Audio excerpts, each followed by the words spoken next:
Dreamers, you know how it ended last time. The celestial dreamer kissed the earth. Steam sighed, ropes went slack, and the world rushed back in with all its noise. And Julian left. No monologue, no stolen last kiss. Just one look, those twilight eyes of his catching mine across the gangplank, holding for a breath longer than time allowed. Then he turned. Straight spine, gloved hand tightening on his satchel, and he vanished into the tide of top hats and parasols. The sky felt hollow after that, like someone had unhooked the stars and taken them with him. I told myself artists are built for goodbyes. We frame them, we sign them. I went home to Miraport, that salt-washed city where the gulls sound like they're laughing at you and the wind tastes of waiting. I rented a studio above a bakery.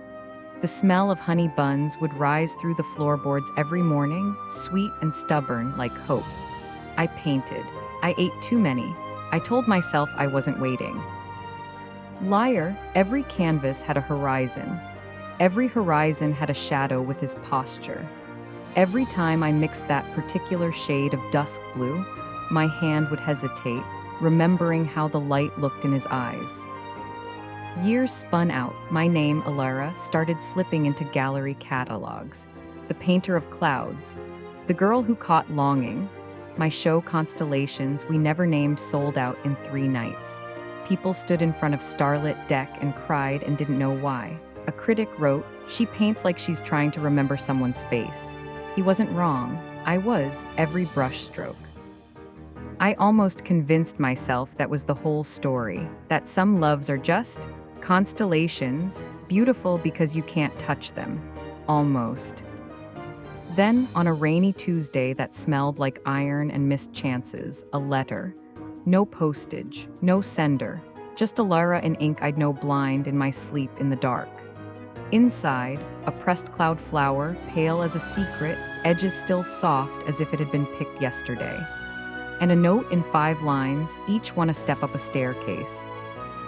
The silver tide rises in Miraport on the 17th. The lighthouse, midnight. If you still watch the sky, come. I have something to tell you. I never stopped, Jay. I never stopped. 3 words, they undid years. The 17th was 3 days away. I didn't sleep for any of them. I repainted starlit deck twice, trying to get the tilt of his head right. I failed both times. My hands wouldn't stop shaking. The silver tide only comes once a decade. The moon hangs so low and full that the harbor turns to molten silver, and for 1 hour the sky and sea trade places. The whole city comes out.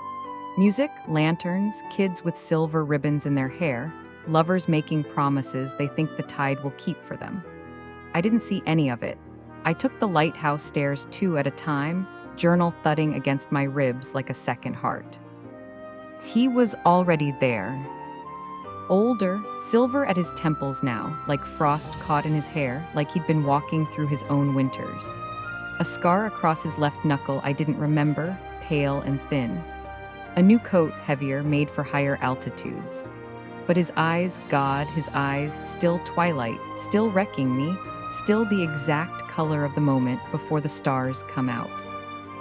Elara, he said, not a question, a homecoming, a prayer he'd been holding behind his teeth for years. You left, I said. It came out smaller than I wanted, like a child's voice, like all the unsent letters I'd written. I had to. He stepped out of the shadow of the lantern, and the light caught the hollow under his cheekbone. He looked tired. He looked like a man carrying the sky. In his hands, a small brass compass, old, scuffed. The needle spun, wild, then locked, pointing at me, always at me. The day we docked, my father was on the pier. He was keeper of the celestial dreamer. The ship's core, Elara? It's not engine and coal, it's bloodline, sacrifice, oath. His was failing. If I didn't take the oath that night, the core would have gone dark mid-flight next crossing. Thousands of people, asleep in their cabins, would have fallen. The harbor music swelled below us. It felt obscene how happy it sounded. So you chose them, I whispered. You chose the sky. I chose to keep the sky up, he corrected, voice rough as unpolished glass. But I never, for one single second, stopped choosing you. I watched from the new fleet we built, the Argent Gale, the Tempest Esquill. I bought every painting you released. Starlit deck hangs above my cot, bolted down because of the turbulence. I talk to it when the altitude gets to me. I told myself if I could just stabilize the roots, buy the world enough time. Time for what? My voice broke. I hated that it did. To find another way. He set the compass on the railing. It didn't wobble, it kept pointing at me. The keeper's oath? It consumes. My father lasted 40 years before he started fading at the edges. I'm at 6 and I can already feel it. Cold in my fingers at noon. Dreams where I'm nothing but wind. The core wants me to become it, to dissolve, to be the sky. And when I do, I'll forget. That's the price. Keepers forget the people they loved, so the grief doesn't break the core. The lantern flame jerked, or maybe that was my heart. Julian. I came to say goodbye, he said, and the compass in his hand trembled like it was afraid too. A real one, because you deserved more than a look on a gangplank, more than a signature on a painting you didn't know I owned. I should have cried. I wanted to. Instead, something fierce and bright and furious lit up my ribs. No, you don't get to do that. You don't get to vanish, then come back just to leave again with poetry and a dying star in your chest. He almost smiled at that. The first one I'd seen in years. It was crooked. It was him. What would you have me do, Elara? I'm already half gone. I grabbed his hand. His skin was cold, but the compass between our palms burned like a coal. Let me help. You said your family kept the sky up with sacrifice. What if we kept it up with something else, with choice, with art and science? Sky and earth, you and me. I'm not asking you to be human. I'm asking you to not be alone. Elara, the binding, it's not meant for. I know, I cut in and I was shaking, but my voice was. I've been researching since the dreamer landed, old blueprints in museum basements. Stolen journals from shipyards. I got drunk with engineers in port bars until they told me the truth. The core isn't just sacrifice, it's resonance. It responds to matched souls, to paired frequencies. That's why it took your family. You all feel the same kind of duty, the same gravity. But what if it took a different match? What if it took love that chooses instead of love that obeys? For a long moment, only the tide spoke. The silver tide, sliding up the rocks like it was listening too. Then he said, if we try and it rejects us, we'll fall, the garden, the roots, us, everything. I stepped closer until the compass was pressed between our hearts. Then we fall together, I finished. Better than falling alone. Better than you fading and me forgetting how to paint the sky. So we did it. Under the silver tide, while the whole city was looking at the water, we were looking at each other. We pricked our fingers with the pin I used to stretch canvas. Let the blood hit the compass together. It drank the light of the moon and sang, an actual, humming note, low and vast, that made the lighthouse glass vibrate and the gulls go silent. The Observatory Garden was already being built on a floating islet, meant to be the next anchor for the sky roots. That night, it woke up. The cloud flowers bloomed all at once, thousands of them, turning their faces to us like we were the sun. The core, a sphere of woven light and brass and something that looked like frozen music, settled into a rhythm that matched both our heartbeats. Not his, not mine, ours.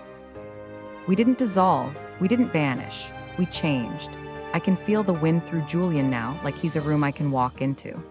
He says he can see color the way I do, that numbers have shades of blue now. We tend the garden together. He calibrates the barometric blossoms, adjusts the lift ratios. I paint murals on the underside so passing ships see art in the clouds, whales, lovers, kids on swings. People call it the garden that breathes. They come to propose, to mourn, to dream. They say you can feel someone loving you when you stand under the central arch. They're right. We were happy, we are happy.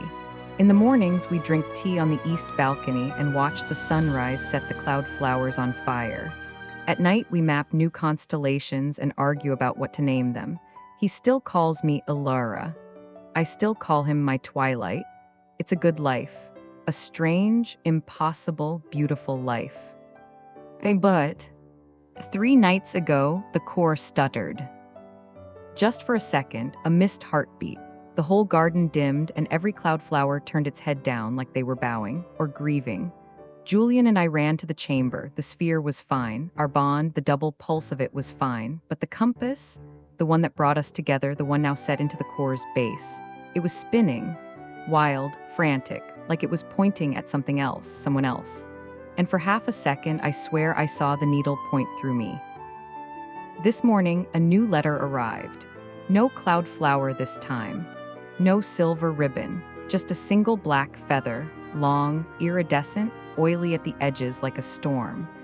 And one line in handwriting neither of us knows, sharp, slanted, like it was written with a knife. The sky has more than one keeper, and the other one wants his heart back. Julian went pale, paler than I've ever seen him. Elara, he said, my father told me stories when I was a kid about the first dreamer. About how the core was built from 2 hearts, not one. Twins, one to rise, one to fall. One to keep, one to reclaim. We thought it was a myth.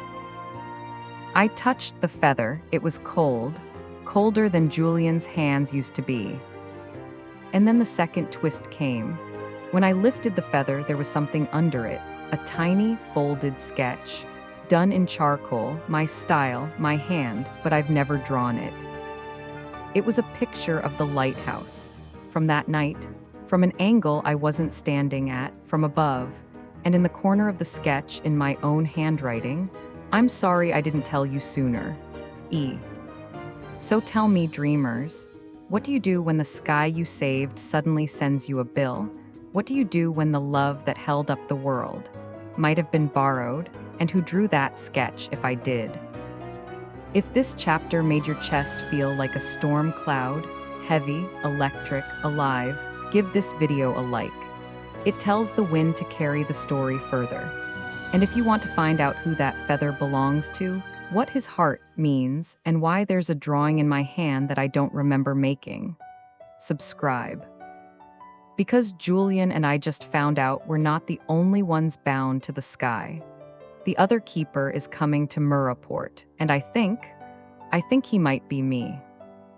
Until next time, keep your eyes on the clouds. Some of them are watching back, and some of them remember things you don't. Goodbye for now.